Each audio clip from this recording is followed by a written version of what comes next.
and welcome to the Stretch Zone. My name is Glenn Videlko. I'm a professional coach and facilitator in talent, teams and leadership, and author of the Stretch Zone. In this post, we'll explore the million-dollar question: what is confidence? The first in a series of posts that defines and demystifies confidence, helping us to think about ourselves and about our confidence differently. In situations when being at our best really matters, like a difficult conversation or a networking event, we find ourselves under pressure, and our confident best is not so easy. One of the biggest obstacles to being genuinely confident is the extent of our understanding of what confidence is in the first place. And given all of our mainstream stereotypes and assumptions, it's no wonder we're uncertain and confused, and our confidence disappears just when we need it most.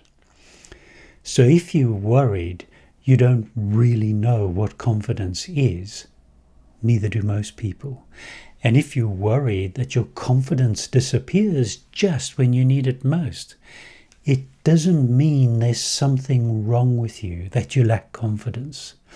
Confidence is a challenge for everyone who has the courage to step outside their comfort zones. It's part of our shared humanity. So, what is confidence?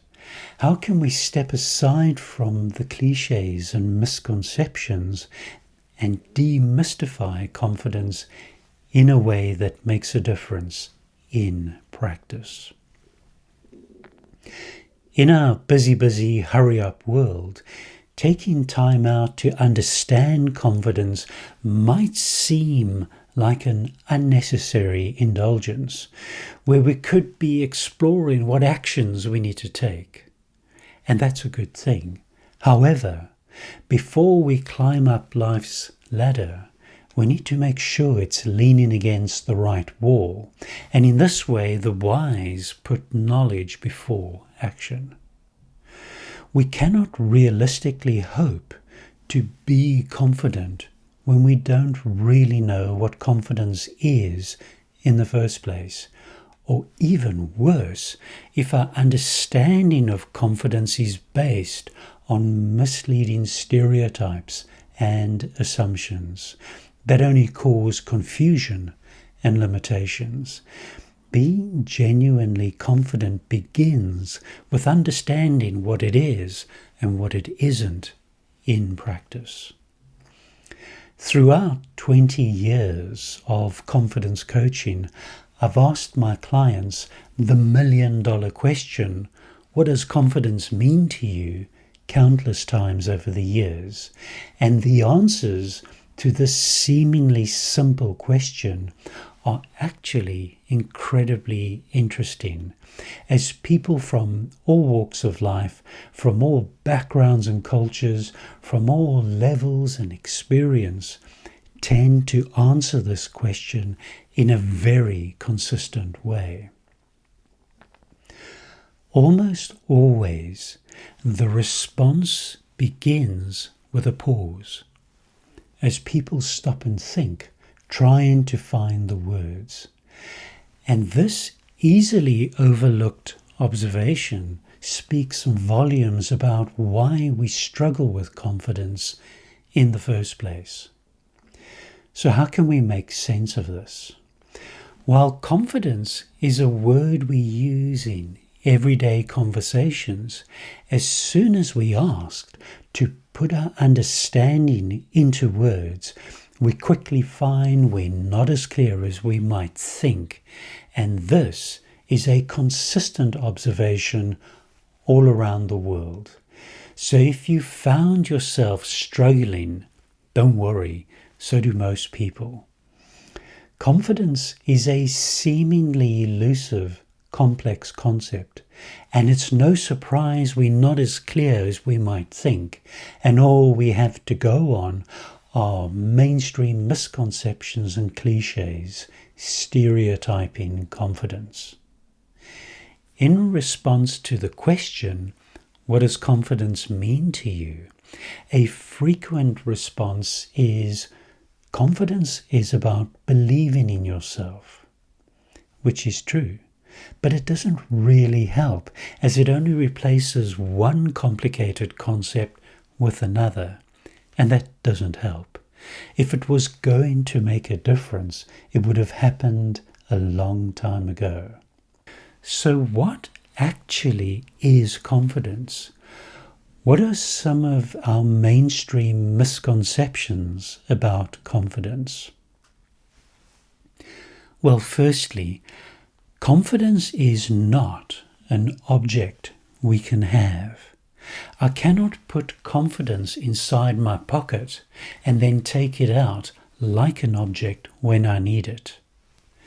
In this way, confidence is not power dressing, or your notes for your presentation, nor your lucky socks. Confidence is not a big house or a shiny new car. Confidence is not a fancy haircut, nor a big bank balance. Confidence is not the right venue or a snazzy mobile phone, nor your relationships with popular people.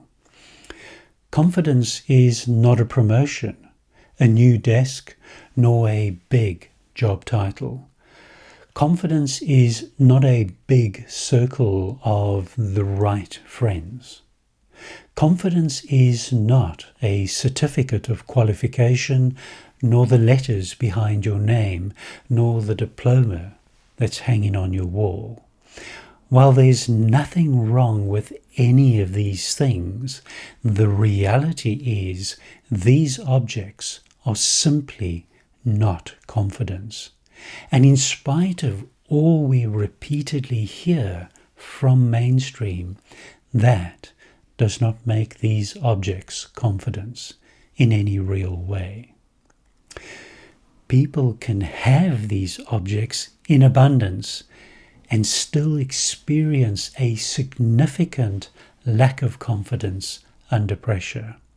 As I hear again and again from my clients, where in spite of all that they have, their confidence continues to somehow disappear just when they need it most. So, what other ideas limit our confidence under pressure? Inasmuch as confidence is not an object that we can have, confidence is similarly not an action we can do. And in our action-orientated hurry-up world, this is a big one. In spite of what we repeatedly hear, confidence is not an action we can do, like speaking a lot, or speaking loudly, or making a Superman or Superwoman pose. Confidence is not our hand gestures or facial expressions. It's not our vocal projections. Confidence is not the decisions we make, the plans we create, nor the goals we set. Confidence is not the preparation we do, the research we undertake, nor the position we take. Confidence is not where we stand, how we walk, nor how we approach other people. The bottom line is, confidence is not something we can do.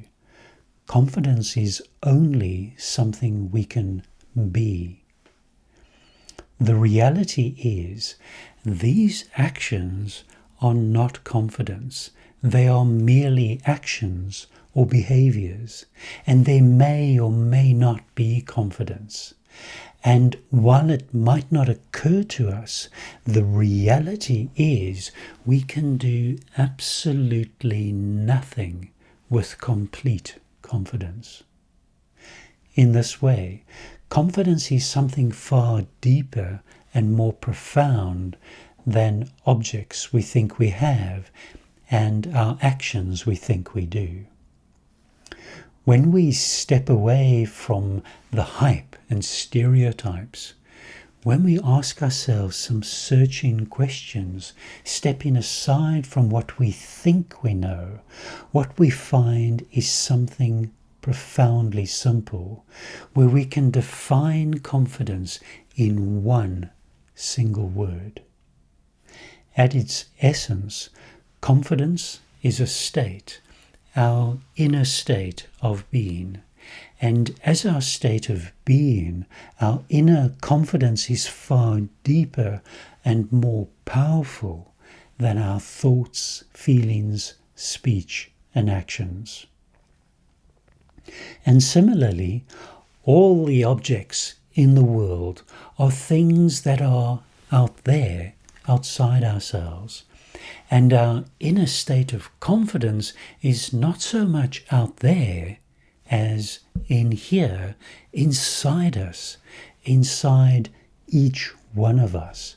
And there are no exceptions, and that includes you.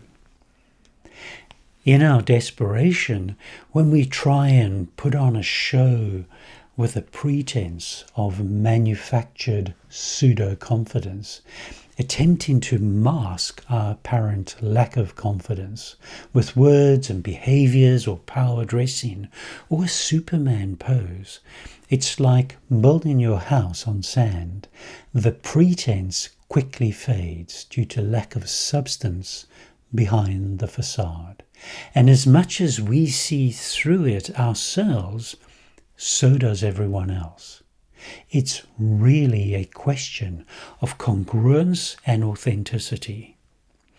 While we can fool some of the people some of the time, we can't fool all the people all the time. And the person we're least likely to fool is none other than ourselves. And the self-deception and frustration tends to leak out in what we think, say and do. That said, there's some really good news. When we stop doing what doesn't work and connect with ourselves and with our confidence differently, what we discover is there is absolutely no need to fool anyone, and there is absolutely no need to even consider trying to fool ourselves. In summary, being genuinely confident begins with the clarity of what confidence is and isn't in practice. While confidence is a word we use in everyday conversations, we're mostly not as clear as we might think, and getting clear is a good place to start. Confidence is not an object we can have. Confidence is not an action we can do. Confidence is our inner state of being, our state of mind and heart collectively. And with genuine confidence, our words and behaviors on the outside are consistent and congruent with our state on the inside. While a facade of pseudo-confidence is inevitably a desperate act, natural confidence is not an act. Genuine confidence is the same on the inside as it is on the outside. And with consistency and congruence, there is never any question of imposter syndrome. Thank you. I wish you all the best discovering your magic in your stretch zones. Trust yourself, be yourself, and enjoy yourself. Bye now.